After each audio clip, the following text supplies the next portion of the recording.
अब नारद जी ने दर्शन कर लिया लाडली जी का बरसाने में आके।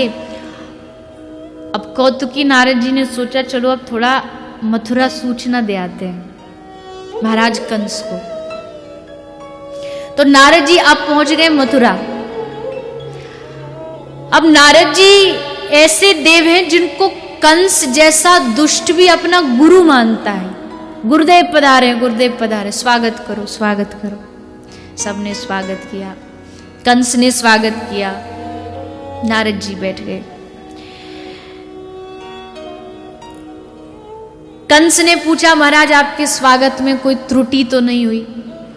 नारद जी बोले सब बढ़िया था, सब अच्छा था, पर बरसाने का आनंद तो कंस कुछ अलग ही था। बरसाना? वहां क्या है?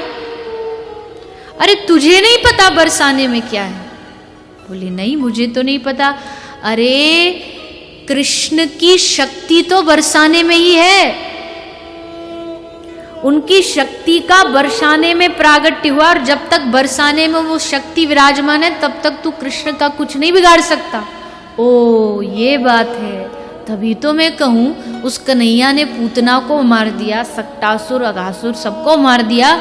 अब समझ आया कि वो हारता क्यों नहीं, क्योंकि शक्ति तो बरसाने में है। पहले शक्ति को हराना पड़ेगा तब ये कृष्ण हारे। नारद जी बोले बड़ी शक्तिमान है, किसी दूत से नहीं हारेगी, तुझे ही जाना पड़ेगा। मैं जाऊं? तेरी इच्छा, मेरा काम था बताना, मैंने बता दिया, अब तुझे जाना तो जा। अब महाराज कंस बरसाने आ रहे हैं दर्शन के लिए। वैसे तो दर्शन ही है लाडली जी का, पर उस शक्ति का नाश करने के लिए कंस आया है बरसाने। कंस की जो दुर्गति करी है ना राधा रानी ने, वो तो सुनने योग्य है। गर्ग संहिता में एक कथा है। कंस आया, बरसाने में हल्ला मच गया, महाराज कंस पधारे। अरे हम जैसे बरसाने के लोगों के पास महाराज कंस, कुछ डर रहे हैं, कुछ गुस्से में है कि ये मूर्ख क्यों आया यहाँ पे, इसको मथुरा में चैन नहीं जो हमारे प्यारे से बरसाने गांव को भी नष्ट करने आ गया। कुछों को लगा शायद कर समय पर नहीं पहुंचा इसलिए महाराज आए, लेकिन महाराज कंस तो न कर लेने आए न कोई क्रोध करने आए। किस लिए आए हो महाराज? बोले हमने सुना है लाली भैया, लाली के दर्शन करने आए।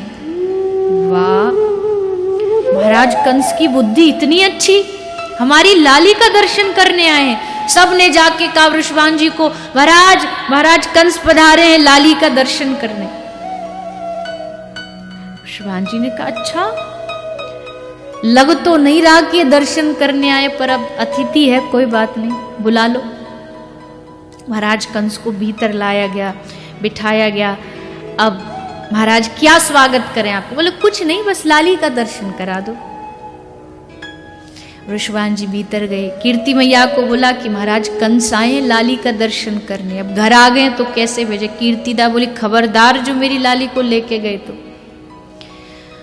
उस दुष्ट के आगे मैं अपनी लाली को नहीं भेजूंगी। पर वृषभान जी ने प्रेम से समझाया, अरे हम भी तो हैं, ग्वाल बाल सब साथ में रहेंगे, ऐसे कैसे कुछ कर देगा, आप चिंता ना करो, बस लाली को हमारे साथ दे दो। लाली को लेके कंस को दर्शन कराने के लिए वृषभान जी बाहर लेकर के आए। अब मदांधों को लाडली जी का दर्शन कैसे होगा?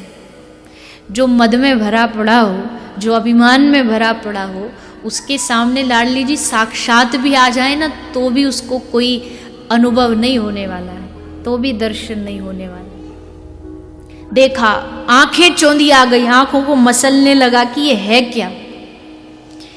जैसे लाडली जी नजदीक आई तो उसने लाडली जी को गोद में ले लिया। अब उसने सोचा कि जरा सी किसी की नजर इधर उधर जाए तो इसका लाली का पांव पकड़ के इसे फेंक दो। लेकिन जैसे कंस ने लाली का चरण स्पर्श किया, लाडली जी ने मुस्कुरा के पैर जैसे हटाया, गर्ग संहिता कहती है कंस बरसाने से सीधा मथुरा जाके गिरा। कुछ खोपड़ी फोपड़ी और फूट गई होगी उसकी, सीधा फेंक के मारा मथुरा में। एक बार अब आया था कंस जब लाडली जी छोटी थी, फिर एक बार दोबारा आया था बरसाने। जब लाडली जी थोड़ी बड़ी हो गई थी, अपनी सखियों के साथ थोड़ा विहार करने लगी थी, इसको लगा कृष्ण हार नहीं रहा, नारद जी की बात घूम रही थी कि यही कृष्ण की शक्ति है, तो फिर आ गया। एक सखी ने देखा निकुंज में कोई पुरुष झांक रहा है, बड़ा हट्टा कट्टा है।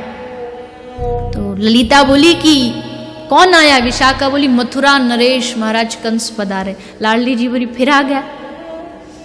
बोले हाँ फिर आया है। सखी बोली अब की बार लाडली जी से ऐसा मजा चखाना कि भूले नहीं कभी। लाडली जी ने आदेश दे दिया जाओ इसको बंदी बना लो। सारी सखियां गई और कंस को बंदी बना के ले आई। कंस की एक न चली सखियों के सामने। अब क्या करें स्वामिनी जी बताओ? ये कोई मेरी मनगढ़ंत बातें नहीं है, शास्त्रीय बातें हैं। भागवत में भले नहीं लिखी लेकिन गर्ग संहिता में इनका वर्णन है। तो क्या दंड दें इनको, क्या करें? लाडली जी बोले एक काम करो, इसको सखी बनाओ, इसको लहंगा फरिया पहनाओ और इसको वस्त्र आदि पहना करके इसको नचवाओ। तो सखियों ने कंस को लहंगा फरिया सब पहनाया और काब नाच। तो कंस नाचता है, फिर भी सखियों का मनोरंजन पूरा नहीं हुआ। सखी बोली अभी आनंद नहीं आया, किशोरी जी कुछ और करवा। किशोरी जी बोली इसको खिरक लेके जाओ और गायों का गोबर उठवाओ, इससे गायों का गोबर उठवाओ। अब कंस सखी बन के घूंघट करके गायों का गोबर उठाता, और ऐसा नहीं 1 महीने तक रहा कंस बरसाने में गोबर ढोने के लिए।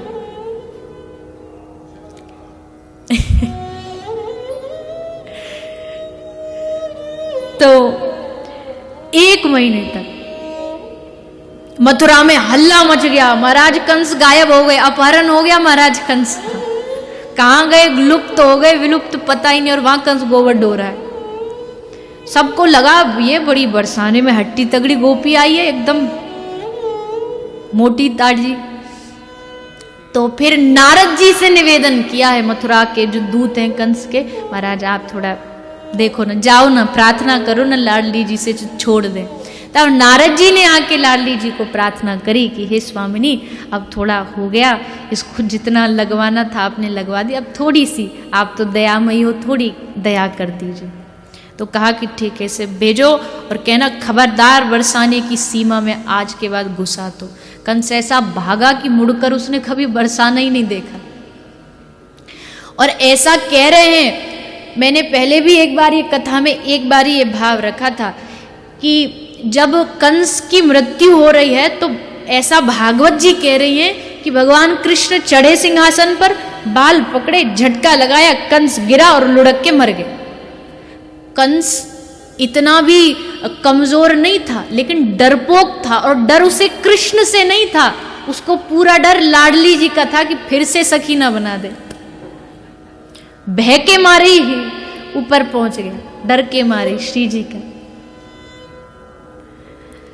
तो ये भाव भी ब्रज का है कि कंस पर भी श्री जी ने कृपा करी है, पर दैत्यों से ज्यादा लाडली जी को लेना देना रखती नहीं, क्योंकि उनका काम दैत्यों का उद्धार करना थोड़ी है। वो तो एकमात्र अपने प्रियतम के लिए आई हैं, उस रस के लिए आई हैं, इसलिए अब श्री जी इन सब से दूर